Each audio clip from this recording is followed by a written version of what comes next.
বাঁচবো তো বাঘের মতো একদিন বাঁচবো, শিয়ালের মতো হাজার বছর বাঁচতে চাই না। যদি সরকার আগামী বুধবারের মধ্যে সরকার যদি দোষীদেরকে গ্রেফতার করতে ব্যর্থ হয়, তাহলে বাংলাদেশের জনগণ ঐক্যবদ্ধ ভাবে এমন আন্দোলন করবে, এমন কর্মসূচি দিবে, যে কর্মসূচি ফিরাবার ক্ষমতা সরকার রাখে না, মুদির দালাল রাখে না। বেঁধে রেখে সারা রাত নির্যাতন করে অবৈধভাবে হত্যা করা হয়েছে। কেন হত্যা করা হয়েছে?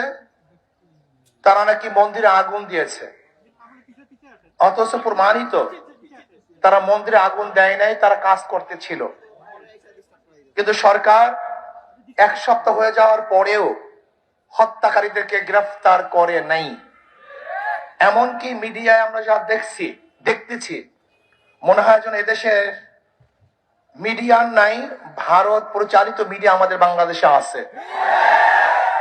সব জায়গায় তো ভারত, কে এমপি হবে, কে মিনিস্টার হবে, কার চাকরির পদোন্নতি কখন হবে, কোন জায়গায় হবে, এ তো আমাদের দেশ নির্ধারণ করে না।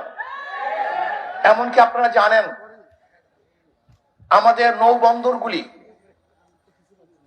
কি অবস্থায় আছে অনেকেই জানেন না। যদি আমাদের দেশের কোনো জাহাজ মাল খালাস করে, সেখানে যদি ভারতের কোনো জাহাজ আসে, আমাদের জাহাজ সরে যেতে হবে, ভারতের জাহাজকে মাল খালাস করতে দিতে হবে। আজকে আমরা কি দেখেছি? শ্মশান পূজা নাঙ্গা তলোয়ার নিয়ে করা হচ্ছে, নাঙ্গা তলোয়ার নিয়ে। আবার নিউজ দেখছি যে শ্মশান পূজা উদ্দীপনার সাথে উদযাপন করা হয়েছে। ডিবিসি নিউজও করছি দেখলাম, এবং অনেক নিউজে দেখছি। আমি প্রশ্ন করতে চাই, আমি ধর্মীয় ব্যাখ্যা চাই। শ্মশান পূজা তলোয়ার নিয়ে করা হয়, এর ধর্মীয় ব্যাখ্যা আমরা চাই। যদি ধর্মীয় ব্যাখ্যা না দিতে পারে, তাহলে আমরা মনে করব এর উস্কানি, এবং যারা এর পক্ষে নিউজ করেছে তারাও এদেশের নাগরিক নয়, এরা এদেশকে ধ্বংস করার চক্রান্তে লিপ্ত। মন্দিরে যারা আগুন দিয়েছে, আপনিও তদন্ত ভিত্তিক তাদেরকে বিচার করেন, আমরা এটা দাবি করছি। আর যারা অবৈধভাবে দুইজন শ্রমিককে হত্যা করেছে, বাংলার জমি তাদের বিচার করতে হবে। আজকে আওয়ামী লীগ সরকার ক্ষমতার বিনিময় বাংলাদেশের মুসলমানদেরকে মুদির কাছে গোলাম হিসেবে বিক্রি করে দিয়েছে। এদেশের মুসলমান স্বাধীন নয়, সমস্ত মুসলমান বিক্রি হয়ে গেছে। তাদের গলার মধ্যে গোলামের জিনজির লাগিয়ে দেওয়া হয়েছে। আজকে Dhaka university Nawab Salimullah donkey university মুসলমানদের জন্য ইউনিভার্সিটি করা হয়েছিল।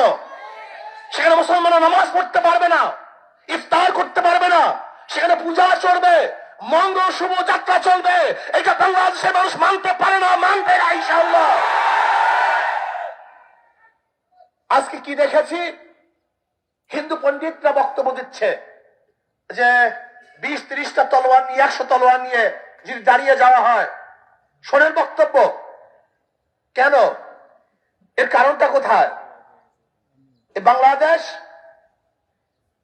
কখনো কোনো অবস্থাতেই সাম্প্রদায়িক সৌহার্দ্যতা বিনষ্ট হয় নাই, আমরা হতে দিতে পারি না। আজকে ভারতে নির্বাচন চলছে, সব মোদির কারসাজি। আমি মনে করি এটা সব ইসকনের কারসাজি।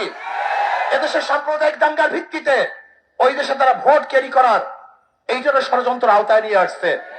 সব জায়গায় আপনি যান মিডিয়ায়, সেখানে বসা। আপনি যান প্রাইম মিনিস্টারের কার্যালয়, সেখানে বসা। আপনি যান সব জায়গায়, সেখানে সব তাহলে কেন এই দেশটাকে স্বাধীন করেছিলাম? আমরা স্বাধীনভাবে থাকতে চাই, গোলাম হিসেবে থাকতে চাই না, গোলাম হিসেবে আসতে চাই না। বাঁচবো তো বাঘের মতো একদিন বাঁচবো, শিয়ালের মতো হাজার বছর বাঁচতে চাই না। যদি সরকার আগামী বুধবারের মধ্যে সরকার যদি দোষীদেরকে গ্রেফতার করতে ব্যর্থ হয়, তাহলে বাংলাদেশের জনগণ ঐক্যবদ্ধ ভাবে এমন আন্দোলন করবে, এমন কর্মসূচি দিবে, যে এই কর্মসূচি ফিরাবার ক্ষমতা সরকার রাখে না, মুদির দালাল রাখে না। আমি মনে করি এই সরকার জনগণের সরকার নয়, বর্তমান সরকার আওয়ামী লীগ সরকার মোদী কর্তৃক নিয়োজিত সরকার। কাজে মোদী কর্তৃক নিয়োজিত সরকার বাংলাদেশের জনগণ দেখতে চায় না, দেখবে না ইনশাআল্লাহ। আজকে শিক্ষার ব্যবস্থার অবস্থা দেখেন, কালকে রাত্রে দেখলাম সেখানে বিভিন্ন পূজা আশ্রয়ের কথা নিয়ে আসা হয়েছে। আজকে আমাদের কোমলমতি বাচ্চাদেরকে ড্যান্স গান শিক্ষা দেওয়ার সম্পূর্ণ ব্যবস্থা করা হয়েছে। আজকে কোমলমতি বাচ্চাদেরকে কিভাবে প্রেম করতে হবে, বন্ধুদের সাথে কিভাবে হাত ধরে হাঁটতে হবে, সেই শিক্ষা দেওয়ার জন্য তারা প্রস্তুতি গ্রহণ করেছে এবং শিক্ষা সিলেবাসের মধ্যে তাও নিয়ে এসছে। কি চলতেছে? এইভাবে দেশ চলতে পারে না। আজকে আপনি দেখেছেন যে খাগড়াছড়িতে মৈত্রী সেতুর নামে ভারতের সাথে বিশাল সেতু করা হয়েছে। আজকে বিবাড়িয়ার থেকে বিশাল রোড ভারতকে দেওয়া হয়েছে।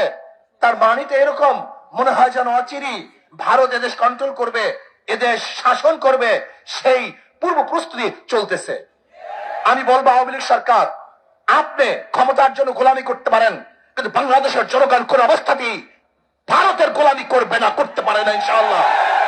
যদি রক্ত দিতে হয় আমরা রক্ত দেব, জীবন দিতে হয় জীবন দেব, জেল খাটতে হয় জেল খাটবো, কিন্তু বাংলাদেশের জনগণ কোন দেশের গোলামি করবে না, করবে না, করবে না ইনশাআল্লাহ। আমরা পাকিস্তান থেকে স্বাধীন হয়েছি, তার আগে ভারত থেকে স্বাধীন হয়েছি। প্রয়োজনে এই স্বাধীনতা রক্ষা করার জন্য আর একবার ইনশাআল্লাহ আন্দোলন করব, সংগ্রাম করব, এই দালাল সরকার উৎখাত করবই করবে ইনশাআল্লাহ। কাজী যদি আগামী বুধবারের মধ্যে দোষীদেরকে গ্রেফতার করতে সরকার ব্যর্থ হয়, আগামী শুক্রবার বাংলাদেশের প্রত্যেকটা জেলায় এবং প্রত্যেকটা মহানগরী ইসলামী আন্দোলন বাংলাদেশ জনগণকে সাথে নিয়ে বিক্ষোভ মিছিল প্রদর্শন করবে ইনশাআল্লাহ। আর যদি এরপরও সরকার ব্যর্থ হয়, তাহলে পরবর্তীতে এমন কর্মসূচি দেব ইনশাআল্লাহ। বাংলাদেশের জনগণ এই ইস্যুতে রাস্তায় নামবে এবং দোষীদেরকে গ্রেফতারের জন্য সরকারকে বাধ্য করবে এবং এই অবৈধ সরকারকেও বিদায় করতে বাধ্য করবে ইনশাআল্লাহ। আল্লাহ